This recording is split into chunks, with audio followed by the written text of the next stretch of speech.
Scorpio, hi! Welcome to Mr. Queen PH at ito ang inyong monthly reading for April 2024.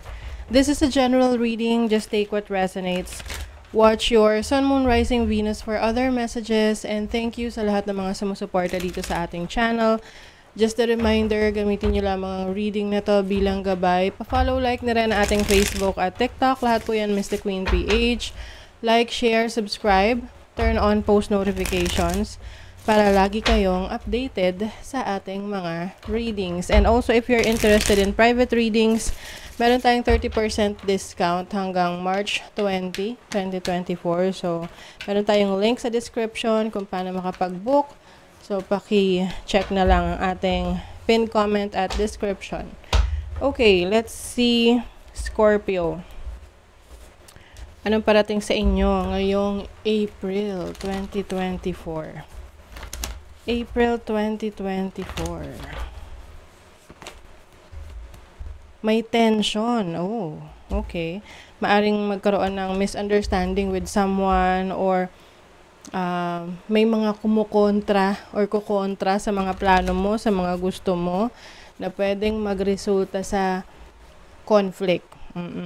You also have Aquarius energy, collaboration, working with other people. So, pwedeng meron kayong mga plans of, pakikipagtrabaho sa iba or meron kang isasama sa grupo mo na maging parte ng negosyo, project mo. And then, merong tututol. Oh. You also have the moon energy which is about your perception. So, kind of, Scorpio, medyo magiging dramatic ang April para sa inyo. Yung tipong maaring pumagitna ka sa conflict ng dalawang tao or alam mo yun, minsan parang feeling mo naiipit ka sa dalawang nag-uumpugang bato. Ganyan.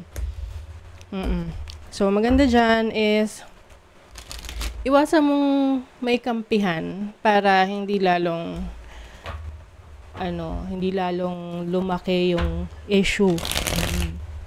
And try to resolve it sa inyo lang, no? Within your circle. At para hindi na kailangang makarating pa sa iba. But of course, no, with the energy of the moon here, magkakaroon ka ng wisdom para maayos kung ano man yung mga misunderstanding na may experience mo ngayong April.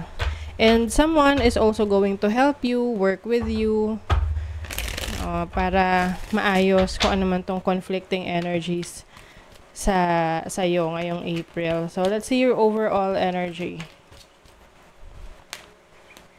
The Two of Pentacles. So, ayan, no, meron kang binabalance, meron kang pinagpipilian. Pwedeng sa business, trabaho, career. Or alin yung mas may value para sa'yo.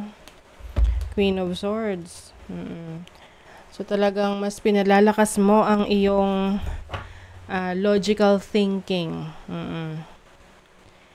I think hindi mo masyadong didibdibin to, no? Whatever this is na kailangan mong pag-isipan, pagdesisyonan, mas magiging practical ka sa decision mo. And I think, no, whatever decision na gawin mo, yun yung magiging best for the situation. Iba sa inyo, meron kayong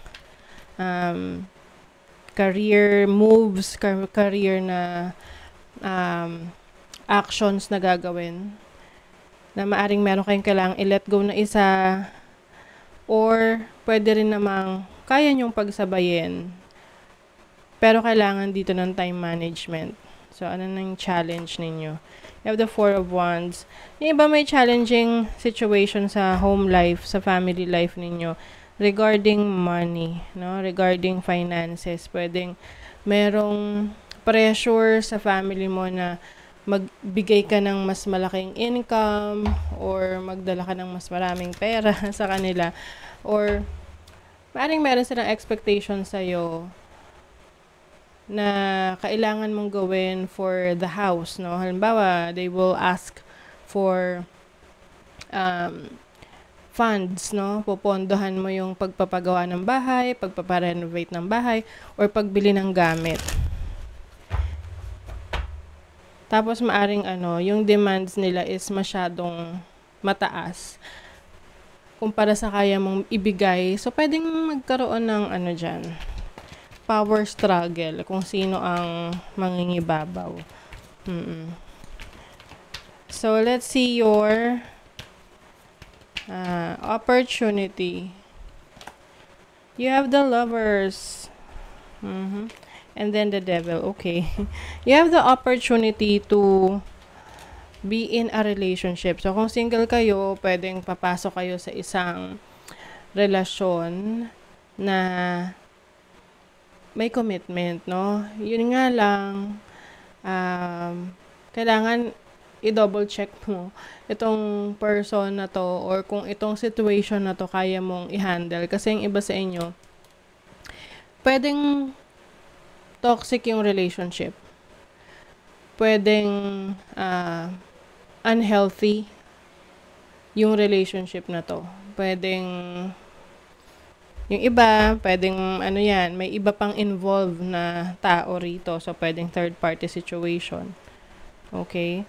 But I think, as an opportunity, malalaman mo kung ano yung best for you and ano yung hindi.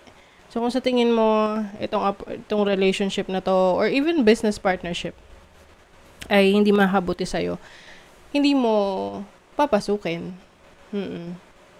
But at least, meron kang awareness kung ano yung pwedeng ibigay nito sa'yo.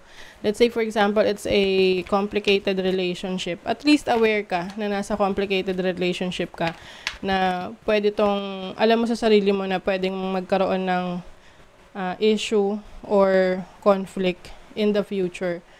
Dahil nga, let's say you are in a third party situation.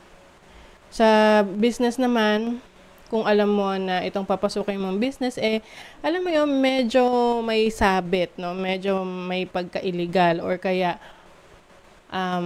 walang maayos na papeles. Alam mo rin sa sarili mo na you are taking a risk. Oo.